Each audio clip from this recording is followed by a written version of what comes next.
And Valerie, Mangione remains in custody there in Pennsylvania. As police follow this evidence in New York, looking to further connect Mangione to the crime, where do the efforts stand to extradite him from where you are back to Manhattan? Well, we know that his defense attorney plans to continue to fight extradition back to New York. Yesterday, he filed a writ of habeas corpus petition, essentially arguing that he is being unlawfully detained here without bail. There are a couple of hearings set for later in this month where that extradition hearing will come up. But New York Governor Kathy Hochul has indicated she is working with authorities here in Pennsylvania, specifically the Pennsylvania governor, Josh Shapiro, in hopes of expediting that extradition process. However, at this point, it could still take several more days, if not weeks. Anna? Okay, thank you so much for those updates, Valerie Castro. And Rob, let's talk about this new information in the search for a motive. Does it surprise you that Mangione was not insured by Unitedhealthcare? How much does that perhaps complicate why he did it if he did it? It does a little bit, but then again, I think they're going to find out that there was a bigger plot in here. If he didn't have them as a healthcare, then he looked at him or other CEOs, and he may have targeted other CEOs. We don't know that. I think the notebook with the plans, I think all the browser history in his computer are going to give that away.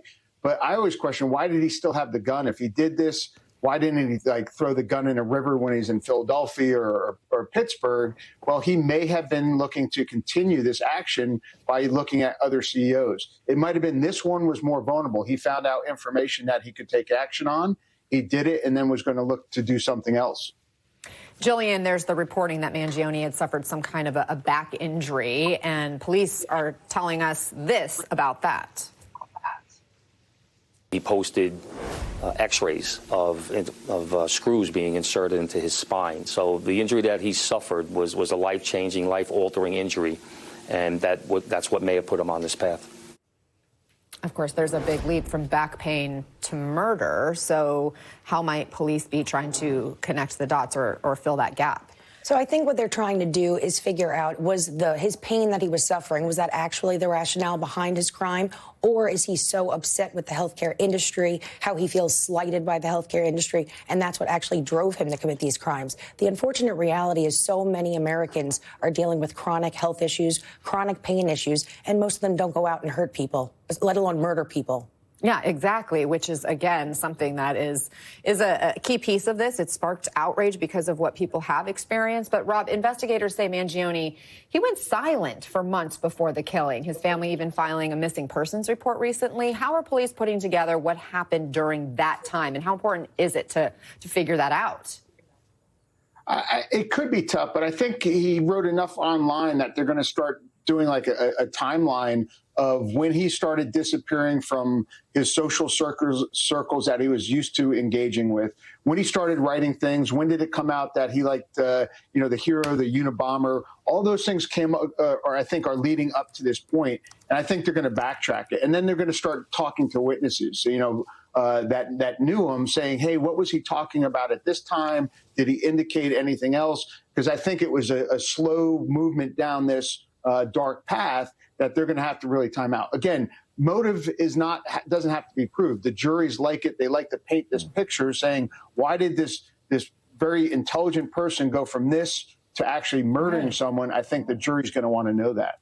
Jillian, we've talked a lot about the family of Mangione, this prominent family in Maryland, and his upbringing, his Ivy League background. But we're learning that police still haven't talked to family members. Does that surprise you?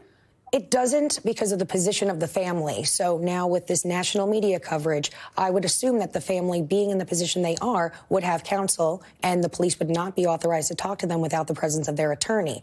They're doing it for two reasons. Right now, he has charges pending in Pennsylvania. He has the forgery. He has the possession of an illegal firearm. He has a slew of other things, as well as a pending indictment here in New York City for murder. His family's probably been guided by his attorney not to speak with them. And Rob, if they think they already have enough evidence to prove Mangione did it, when we're talking about police and investigators, you touched on this, they may not need the motive, but just how important is the why, or answering how someone with his background could have become a killer? Well, you never have too much evidence, even though that the gun will be the major piece of evidence linking him to the crime scene. But I think in today's juries, they really want to hear, they want to understand the one picture that we're seeing of him before this dark period and how he got to a point where he actually murdered someone. They want to see that. They want to see the evidence tied to that. They want to be able to see this timeline of him sliding down. Just because when you're sitting there and you're about to put someone, behind bars for the rest of your life, you kind of want to understand that. The premeditation, I think, is going to be easy with all the planning and the notebook and such and what he took to do it. But the motivation of him going down from what they're seeing on, like she talked about, this family raised in Maryland, very affluent, to someone who's now fleeing on buses after murdering someone. The jury's going to want to see that. We've seen how this crime has really revealed broader outrage toward the healthcare industry. And now we're learning a woman was just arrested on Tuesday, in fact, in Florida for threatening an insurance company by ending a phone call with the words delay, deny, depose. Those three words also found written on bullet casings at the scene. Jillian, there's a lot of angry rhetoric out there, but I'm just wondering, at what point does law enforcement take action? Like, when does a threat rise to that level? So, of course, people have their First Amendment rights, and they could say certain things that they feel like they need to say. But once it reaches that level of violence, or once it reaches that level of threat where an individual actually feels fearful for their safety, that is immediately when law enforcement must get involved. Rob, what's your biggest concern in this current threat environment? I think you talked about it. Healthcare companies knew they weren't popular.